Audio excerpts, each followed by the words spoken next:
My guest today is a college professor who teaches humans how Gen AI works. So when she spent 6 weeks testing Die AI, my digital clone, I kind of braced myself for the review. Her biggest takeaway after all that?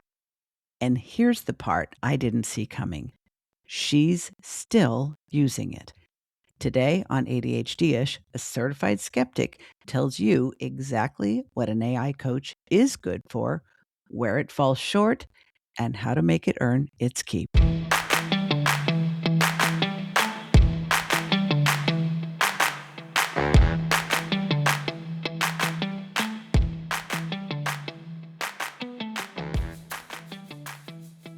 So, you didn't come to this whole situation as a fan by any means. You're a professor, and your job, among other things, is teaching people how Gen AI works. So, you've described that as a bit of a love hate relationship with these tools. They're possibly surveilling you, they're burning through our environmental resources, and so forth. So, let's start this conversation with your honest assessment of what you expected when you signed up for AI. I didn't have a lot of expectations when I first started, but I had some hopes. So I had finished my 6 month coaching engagement with you about 3 months beforehand. And I was excited to dive back in because I met my midterm goals and I knew I needed an accountability partner to set up my next set of goals and organize my work. And I learned all the tools from you, but just because I have the tools doesn't mean I'm going to use them. Do you think there was a moment where you're like, okay, I know I need some accountability support. I have all kinds of mixed feelings about AI in general, but I'm willing to experiment? Oh, even more than that. I'm a skeptic, but I'm also was excited to experiment because I wanted to see how it worked. And before I jumped in, I went to listen to your podcast where you were talking about cloning yourself and your excitement about having this tool to clone yourself. Because I have this background of experience and know how AI works, I thought it would be a great opportunity for me to check out your clone for you and do a little bit of investigative work, seeing how it worked for me, but also give me the opportunity, if you were willing, which you are, to give feedback to you and share my experience with others. So I'm excited that you had me on the podcast today. It's actually really a gift because you know how it is as an entrepreneur, in addition to being an academic, you create something and you think it's really rad, and there's no telling how the public is going to feel until someone actually kicks the tires and tells you what their experience is. So this is as much a gift to me as it is an opportunity for you. And also because you approach this like a real professor, like a person who understands the scientific method. First of all, I think a lot of people just sign up impulsively. ADHD, totally get it. They open up a chat and then they're like, what do I say? So now I've created a starter guide, but they'll say, well, I'm overwhelmed. What do I do? Or how do I deal with my procrastination? Or how do I get organized? They just wing it. But you built an entire protocol. You had a dedicated hour every week. You committed yourself for a 6 week period. You had the timer running. You had specific goals before you'd ever even opened up a chat or typed a single word. I know you. I know how you think. I know how you operate. But why did you feel that that level of structure was necessary for this? And having run through the experiment, what difference do you think it actually made? Well, at one point in my life, my husband said I should be a professional beta tester because I'm good at breaking things. So I don't think I shared that with you before, but I always thought through that. When we were first dating, he worked at a computer renaissance. So he had a network going in our house in 1998. And I said, why would we ever need more than one computer? It's insane. I wonder if I would just be a hippie living in a van without power right now if I wasn't married to him. So bless him for being my number one tech support. So this was a fun opportunity for me. It's because I like to understand how things work. It's that I can't just put one toe in the water. I have to jump in with 2 feet. Does that sound familiar to you from? Oh, yeah. Mhm. Oh, yeah. So I did some really great rationalization about how if I jumped in with 2 feet on this, then maybe I can leverage that as I'm honing what I'm doing with my consulting and advising because it's fun. This is an awesome, fun project for me to see how does this AI work? How can I use it? So I can use a little bit more. It'll help me be a better professor and also helps me give back to you because I really appreciated our information that I learned from you during our coaching sessions. This is fantastic. Okay, what I'd love to do, Elizabeth, is break it down kind of week by week because I think there are really interesting and relevant takeaways, insights, examples from each of the weeks. So, starting with week 1, you brought 4 goals to a single hour session, something that we laughed about this so many times during our work together. And oftentimes you knew I was about to say it and you would just blurt it out and we'd both laugh. Wildly unrealistic expectations. It's something I associate so much with you because you have big plans, big ideas, big goals, and oftentimes they're wildly unrealistic. So you brought 4 goals to the first hour, but you also had the insight that, you know what, I have a little bit of time this summer. I think I could rebuild my course. So, in your own words, you could start the next semester strong and calm instead of scrambling. You called it stupid common sense. The stupid common sense thing you never would have thought of on your own. Can we go back to the moment of that insight? Yeah, that insight was actually from AI because I was creating my buckets of work that I needed to work on over the summer. And when I was creating those buckets, I asked for feedback about how to prioritize them, or the chat back and forth between me and AI was about how I could prioritize them. That's actually what the AI came back with. The AI came back with, well, what if you started your next semester cool, calm, collected? And I like to say this feeling of calm power. And Mm, I love that. That feels like that me, right? Right at that after my midlife mm, crisis, I come at things from this place of calm power.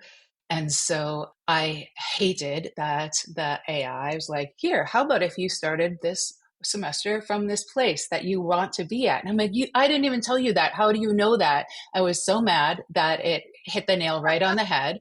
And then it was common sense, but it was completely clueless for me. Like every semester, I wait. Now I know that I can probably prep for a semester, and I'm not going to tell you how many hours because this is going to be publicly available hours before the semester starts if I've already taught the class before. And I know that I could do better if I could better manage my time, man, but it's a hard thing for me to do. And I'll just elaborate a little bit. I found similar things about the way that I've been working for the last 45 years of my life before I had my diagnosis. Like, seriously, I don't think it ever occurred to me that I should put everything away and finish something that I started. I mean, talk about common sense. Like, it just didn't occur to me. Like, oh my God, what would happen if I cleaned up the kitchen and put all the dirty dishes away right when I was done with that? Like, oh my gosh, the day that you helped me last fall, where I read one of your notes and I closed down all of my browsers for the night, and I turned on my computer the next morning and I thought it was broken because there were no browsers open. Total common sense. And so I think that's a great place where something like AI can help. Like, here's a mirror, here's common sense way over here. We're not asking for rocket science. I just need something to remind me about common sense, preferably not my husband that's nagging me about it. So, yeah. I think you are still being a little bit hard on yourself. I realize that a year and a few months out from your diagnosis, this is kind of where we're at with the information. You're coming through and out of the stage where you're like, oh my God, first of all, why the fuck did I figure this out sooner?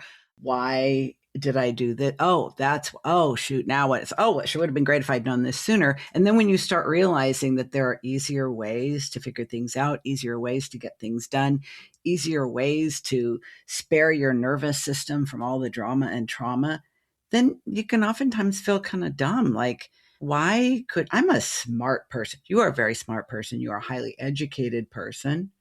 And it's like, this is too easy. I think that's probably why we didn't figure it out. And it's really hard to explain to someone who's not built like us that it's not like we considered that option and thought, nah, it never crossed our minds, which is even harder to figure out. And I'm going to guess that may have something to do with why week 2 in spite of your planning, never happened. You blew off your appointment with Diai because, I quote you, I knew Diai wouldn't be mad. And after all, there was a 30-minute shiny project that ended up swallowing 2 days that simply didn't leave room for Diai. So, what did ghosting, the AI version of me, teach you about accountability that spending 6 months with me as your human coach didn't? So when I worked with you, one of the most insightful things I did is do that, the motivational, what motivates you. What's that from Mhm. again? Is The it the four four, ADHD drivers? Yeah. Interest, challenge, novelty, and urgency. Yeah. yeah, those, and that I categorized me when I did that quiz as a rebel, right? Mm-hmm. And Yep. so as a rebel, I didn't know I was a rebel. I thought that I was one of the, I had to be taught something, but I just didn't know what motivated me. And now I know nothing motivates me. So what ghosting I meant for me is that because I'm not intrinsically motivated or extrinsically motivated, right? That Mm-hmm. means that I have to really closely align and remind myself of why I'm choosing to do something and how it's aligned to my values. I love that you've trained AI so the algorithm knows that. And when I fed that into a later conversation that said, okay, that makes sense. So let's connect this next thing that you're trying to do to your values.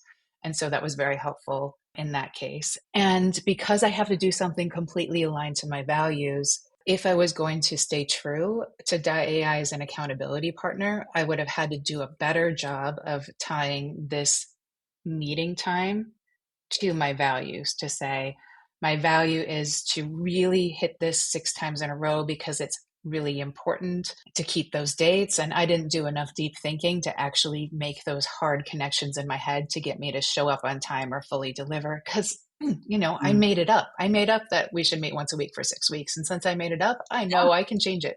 Exactly. That's a rebel for you. Yeah. Actually, what you're referencing, Elizabeth, is how I, as a former psychotherapist who deeply believes that no matter what type of business we are creating, it needs to really be holistically aligned with who we are as human beings and not just our ADHD. So I start off my 6 month coaching engagements with some of the things you are indirectly referring to now. One is a values assessment so that your values will always be a filter in what you say yes to and how you spend your time. I also do the four tendencies assessment, which is what revealed that you are a rebel to yourself. And knowing that, we know, what does a rebel need in order to take action? Because the four tendencies framework is all about accountability and what you need to feel accountable. And rebels are the hardest group to build that in because, like you said, well, I made it up and so I can change it. But I love that you're really using these things in a practical way and that training and fine tuning AI with all of those things in mind. I can see why my former clients and current clients are the ones who are really getting the most out of talking to AI because it reinforces everything they already learned from me. So, week 3, you have a new challenge. You gave it a test, 10 more minutes to pull you out of a rabbit hole before you'd redirect it yourself. And it passed. And then it failed a different test, telling you, yep, I'd say we nailed it about a session goal it had mostly forgotten. So AI is not perfect, just as humans are not perfect. Sometimes I think we expect them to be, especially when we're the ones who trained them. Where did you land on what you could expect AI to do well and where the human still has to drive? Well, I'd like to go back first to the comment you made before you asked the question. And that comment was about how you've done some training with AI as a coach and that it's able to incorporate that training. And I was Yeah. speaking with a friend and colleague yesterday, and she said, who do you use for a coach? Are you using ChatGPT? Are you using Gemini? And I said, no, I'm using a real coach that was trained by my coach, a real AI coach. Because this AI coach is still not perfect, AI, but AI is trained on your 30 years of experience doing therapy and your 10 years of experience doing coaching and your deep knowledge of ADHD. And why would I listen to a random algorithm that is really just doing connections. So really it's just likelihood, right? What word comes Mhm. next? What letter comes next? What sentence comes next? That's all ChatGPT and Gemini are. Even if I do a really good prompting with that, that's giving me generic advice. Where I came Mm. down to where can AI be helpful? Well, let's compare it to those first. This is much more helpful tool than a generic tool and worthwhile because it's trained on that expertise, your specific expertise. So that makes it very valuable. This whole notion when you are building something new, especially anything with tech, you know, the notion is just ship it, minimum viable. And oftentimes you're putting things in front of real humans and asking them to use it before you really know if it's good or not. I spent 6 months building this thing and I still released it with my fingers crossed. But where it's going to get better, where in fact it already is getting better, is with this kind of feedback. So, note to anybody listening who's thinking about building any kind of AI or any kind of tech software, deal with your rejection sensitivity first before before you put this thing out in the world. Because if you get butthurt when people tell you this is what worked well, but this really has a long way to go, it's never going to reach its full potential. And I really want it to be useful, or I would have wished I hadn't spent any time on it all. So I think you know how much I appreciate this. And I think you know how valuable this is. The fact that you took the time to do this just means the world to me. And we all need feedback about everything we think and create and do so we know if it's worthwhile. So, okay, we're going to stop the mutual admiration, girl crushing here, and we're going to get on to week 4. We go back to your decision matrix, which I love that you created. You said that AI worked more as a sounding board or like a thought partner than an assistant, and you couldn't get it to stop giving feedback after every single comment, and that you got there mostly on your own. So make the case. What is having something to bounce ideas off actually worth for the ADHD brain? Because lots of us feel the need for a thought partner, but I don't know about you. When I'm given a download, I do not want that other party interrupting me, making a comment every couple of breaths. Mm-hmm. Well, I know there's a lot of tips sheets out there that recommend journaling in general for mental health and getting all those ideas out of your brain onto paper. And for me, I don't personally like journaling and I never do that on a regular basis. I don't dislike it. That just seems like it would be taking advice from someone else and I'm a rebel, right? So Right. I hate getting insights on a podcast in live. Okay, great. So when I was thinking about it, I'm like, oh my gosh, it actually, like my interactions, maybe were only 10 interactions back and forth because it took me 10 or 15 minutes and I was journaling all my thoughts about a specific question that it had asked. Or I was journaling all my thoughts ahead of time because I wanted to create the perfect prompt for it so it would do what I wanted it to do. But that force was a great forcing function for me to think through how I'm actually thinking and what's important to me in a way that you might do if you're journaling. And it didn't have to be pretty because, again, the Gen AI, the benefit is it can read through all my messy notes too. So it didn't have to be gorgeous, but the thought that I put into it to make it look as clean as I did was helpful. And just so you know, I'm going to be sharing all of your feedback and your tip sheet with my mentor, Jody Cook, who is the founder of CoachVox, because it's one of the great things about being an early adopter. Like I'm an early adopter of CoachVox, you're an early adopter of DIAI. Mm-hmm. When we have an interest or feel any sort of obligation or commitment to want to really figure out how to make this thing work for us, we naturally benefit those who made it. So I am definitely going to be sharing all of this with Jody as well because she's very eager for it. One of your observations that really, I literally laughed out loud is when you reached, I think you were by that time in week 4, maybe week 5, and I think it might have been actually at the very end, and you said, biggest insight, I'm still smarter. And I'm like, that sounds like you. I totally laughed out loud. But you also said that you're glad that AI has no voice mode. I've had a couple people ask me about this. Or are you ever going to have this be in voice mode, and are you going to train it to your specific voice? Because an AI friend to chat with in the car every day scares the shit out of you, quote unquote. Talk about the difference between a tool that you use and a relationship you outsource, and why that boundary matters so much to you. Well, I'll jump in with how scared I am that my 15-year-old niece came and visited me for spring break this year. And I asked her a simple question. It was something like, where should we go out to eat tonight? Or what do you think about something? And her response is, I don't know, let me ask chat. It's funny, but scares But the no, shit it's out of sad. me. That is, It's sad too. oh my gosh. I mean, think about that. She doesn't have enough faith in herself to either do the research herself to find something or voice her opinion because she doesn't think that she's smarter than the AI tool. That makes me so sad. So I think about this a lot, and it's hard because I vacillate between this is awesome. I've actually written a LinkedIn article about what if your human resources team had a chatbot that on the way home from work you could say, hey, this shift went really well, it didn't go well. You could use it as a little mini therapist, but you could also complain about your boss or your coworker or your things, and then that would just help with scheduling, right, in the future. I mean, that's awesome.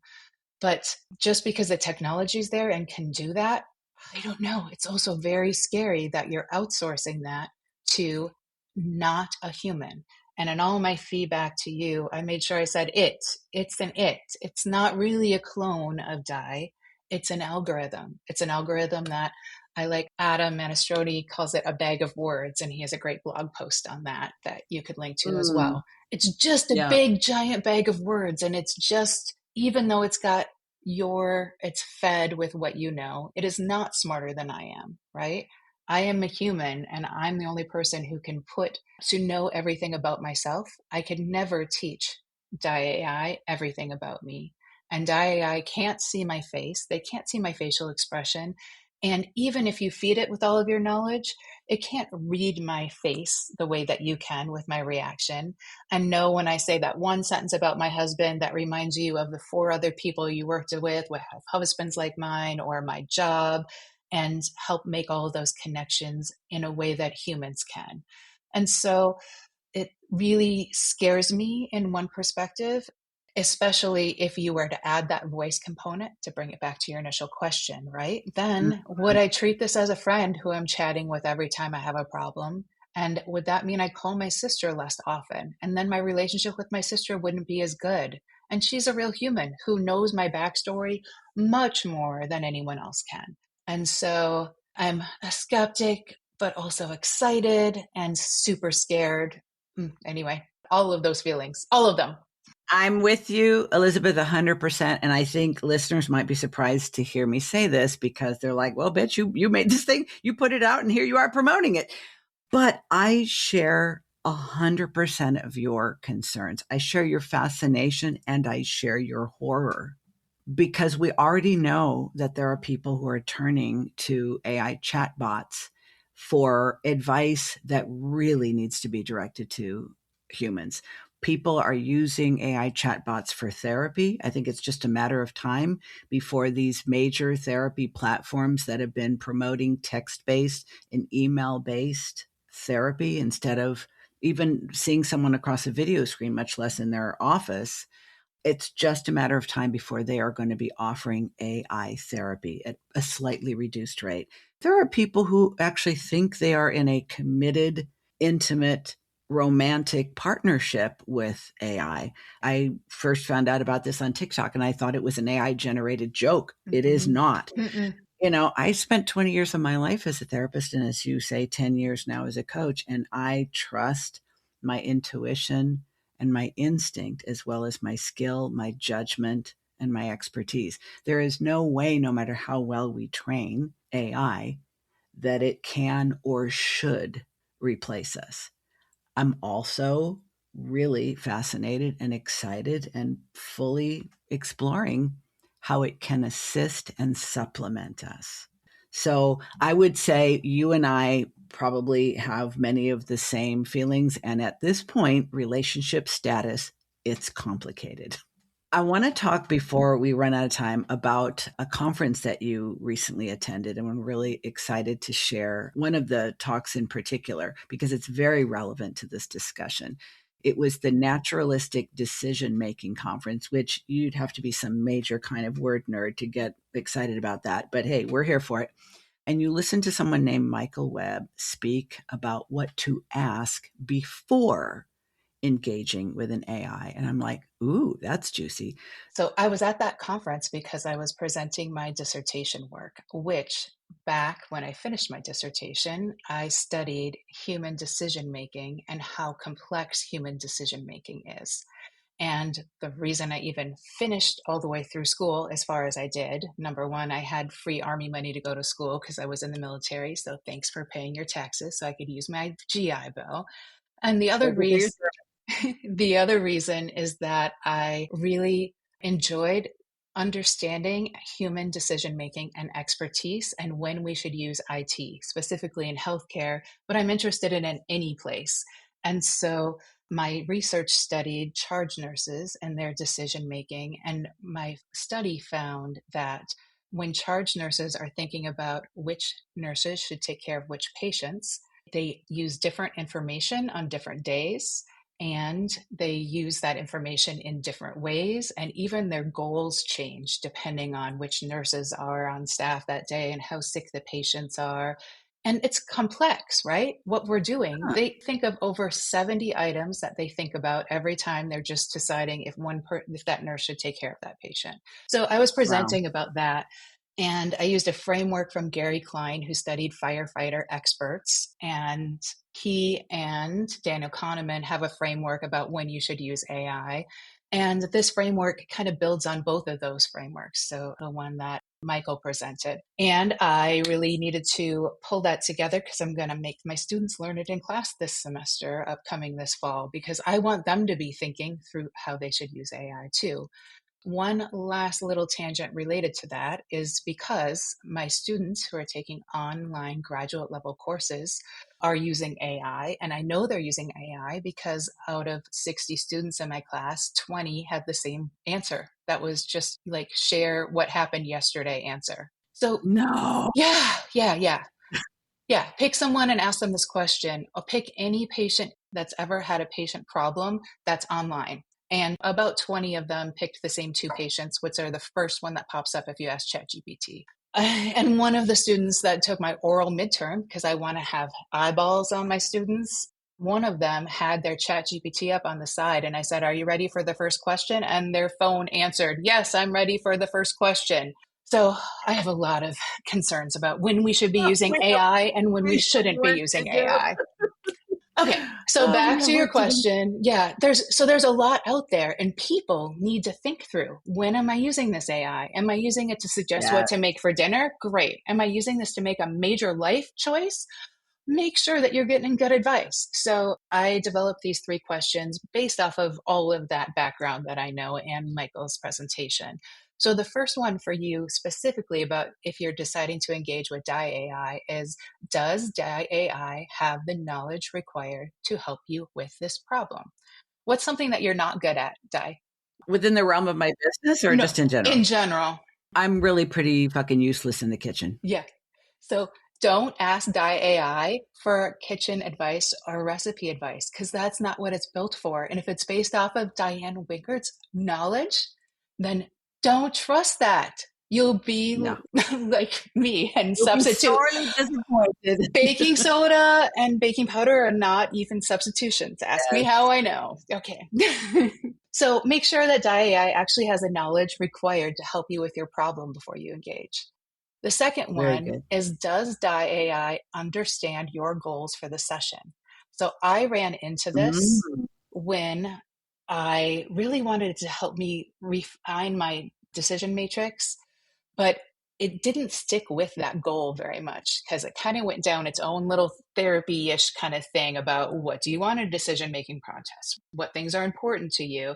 And it kind of pulled itself back there, but it would have been better for me to use AI to help clarify my goals at the beginning of the session. And my favorite way to do that is to have it ask me questions. to make Yes. sure that it understands. And that actually goes with my third recommendation is not only does that algorithm, the AI, have the knowledge required to help, does it also understand my goals? And then number three is, do you as the user and AI have a shared digital representation of the situation? Like, does AI know enough about you and you understand what it understands? So you have this shared representation of what's going on. So when it gives you advice, you can understand where that advice came from and where that advice can be implemented. So for asking five questions, I like that. And then I judge it on its questions. So I'm like, why don't you tell me? Ask me five questions about my current decision matrix. And if it didn't ask me five good questions that were on point, then I'd say, yeah, you don't quite get it yet. Let me tell you really what I'm looking for. I'm judging it by its questions to me. Does it seem to get you and get your problem? The same way that if you were interviewing a new coach or a new therapist, does it really get you and get your problem? Are you going to take advice from this thing? The same way you would take advice from a new human you met on the subway or something, right? Are you going to take their advice or not? You need to think about it critically. And going back to what you said that I said earlier, it's not smarter than I am, right? It is not smarter than I am. And even if it gives me the good tinglies when it said good job or it gave me something spot on, in general, it is not smarter than I am. And so that's a good note for me to end that on. I love everything about this. And I will tell you straight up, Elizabeth, you are the first person who has not only said this about AI, but who, in any conversation that I'm aware of about using AI for thinking through decision making, problem solving, organizing our time and our energy, I think you're the first person that I've heard say, instead of just following the prompts, you are inviting the tool to query you. And I understand why you're doing that for all the reasons you've discussed, but also you are a relational person. And AI, all AI, Claude, ChatGPT, Grok, Gemini, all of them, Perplexity, they're transactional. They are transactional tools that can give us sort of the appearance of a relationship, but they're not capable of one. So you're actually inviting this tool to behave like a relational entity. And it's fascinating to think about how this will evolve over time. And I think what's absolutely necessary, and I'm really glad I hired an attorney to create a very robust terms of use, which some people will say, as soon as I saw that, I'm like, I'm out, because they just want this to be easy, fast, and fun. And listen, I have ADHD too. I get that. But one of my big beefs, you and I have talked about this, I think that the future of humanity really depends on our clinging desperately to critical thinking. And one of the things that seems to be dissipating, like as we speak, is people's willingness to engage in critical thinking. We want everything figured out for us and spoon fed to us. And I do not want that for this tool. And I know you don't want this for any tool. I want you to consider this one last thing. Someone listening signed up for DII months ago. I'm sure there are plenty of people because I look at all the analytics. There are a lot of people who thought, oh, cool, something new. And it doesn't cost any money. And it's her. I'll do it. But then they never did anything with it. And this is not to guilt or shame anybody because the number of things I've signed up for and never used, we don't even want to go there. But people do feel guilty when they think, yeah, I probably should at least see what this can do for me. You spent a nice chunk of time with AI and a lot of intentionality around it. What's one thing you would recommend to someone listening who has access or decides to sign up? Because there's going to be a link in the show notes, obviously. What's one thing they could do this week that would actually make it worthwhile to see if this is something that could help them?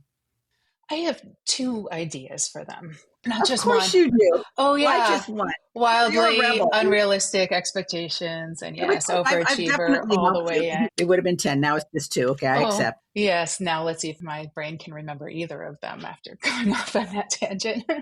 So, the first thing is I am inspired a lot by your podcast. And so, if someone is inspired by a podcast because they're listening to this as a podcast episode, and they have one thing they want to follow up on with that podcast or try to implement from the podcast, a very practical tool for them would be to say, okay, I'm going to use DIAI plus what I learned in that podcast and help them work that specific thing into my schedule.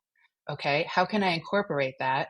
And then set a couple of follow up sessions to say, my goal was to set up a daily schedule. Okay, how can I do that? Because these are all the problems I have right now, my kids and my dogs and my husband and the whatever else and the rest of my life, right? And so work through it. Yeah, the chatbot's great for that. Okay, how about this? How about this? Bouncing ideas off each other. And then you could follow back up the next week. Okay, did that work or not? So use it as a champion to help you implement something is one idea that I had. And then I just want to bring it back to my values. Really think about, why did you sign up in the first place? And how does that Mm. align with your goals and your values? And if this is something valuable to you, how are you going to incorporate it into your schedule? Because you might have another way of doing that instead of a specific instance. So think about how you're going to use it. And then with that intentionality, where are you going to slip it into your schedule? Is it going to be your champion on the day that you're supposed to be doing bookkeeping? Because, oh my gosh, I need a champion for that day, right? Or is it something that you're checking in with kind of at the accountability level? Or is it something you're going to use for specific projects? Or when you hit a roadblock and ask for some advice, and then it might say something really obvious to you, like, I don't know, why don't you start on that ahead of time? And then you won't be so stressed out. I'm like, oh yeah, thanks. This was unbelievably helpful, useful, inspiring. I cannot thank you enough. And I will make sure that we have links in the show notes to everything we've referred to, scribbling them all down. I hope I didn't miss any. And especially your tip sheet, because that's going to be helpful to me. It's going to be helpful to AI users. And it's also going to be helpful to the folks that are continuously working to make the platform better for everyone. Elizabeth walked into this experiment fully expecting to break my clone. But 6 weeks later, she's still using it. That's about the strongest endorsement a skeptic can give. But why don't you see for yourself? DIAI is free, and so is the tip sheet that Elizabeth created so you can get the most out of DIAI or any AI coach. Sign up, grab the sheet, and start with one goal and a timer. School's out.